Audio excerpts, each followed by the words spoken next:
Convert the rectangular coordinate -2, 2 into polar coordinates. All right, well, let me think. Rectangular coordinates. -2, 2 is like over 2, up 2, so right around here in quadrant 2.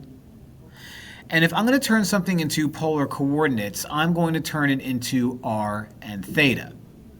Now, imagine that this is a big polar circle thing, and we're thinking, all right, well, the r is basically going to be like the radius that goes out to that dot right there. So I care about where the x value is, and I care about where the y value is. So you would be like my x, and you would be my y. Oh, and so in order to do r, I do Pythagorean theorem. X squared plus y squared equals r squared. Well, let's make life easier for us and do r equals the square root of x squared plus y squared. That's the r. Now, in order for us to find the theta, we're thinking slope thoughts, okay? And theta is going to be the inverse tangent, because of slope, of y over x, because of slope.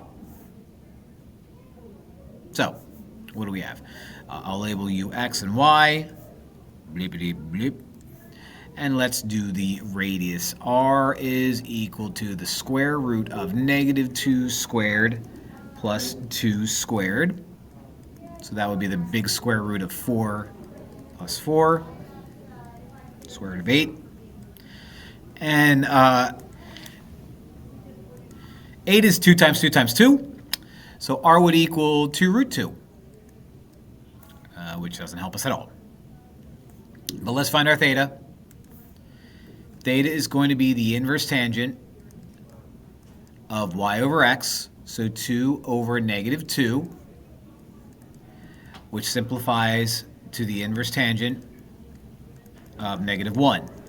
Now, if you're like, I know what to do when it's sine, because I just use a unit circle. I know what to do when it's cosine, because I just use a unit circle.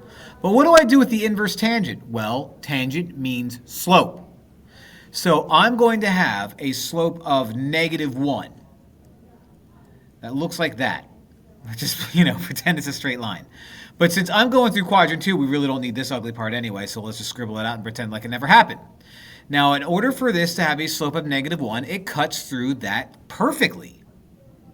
So literally the spot in between pi over 2 and pi is 3/4 of a pi. So that's going to be my theta, 3/4 of a pi. So the polar coordinate that I end up with is 2 root 2, 3/4 pi, which looks like B, baby.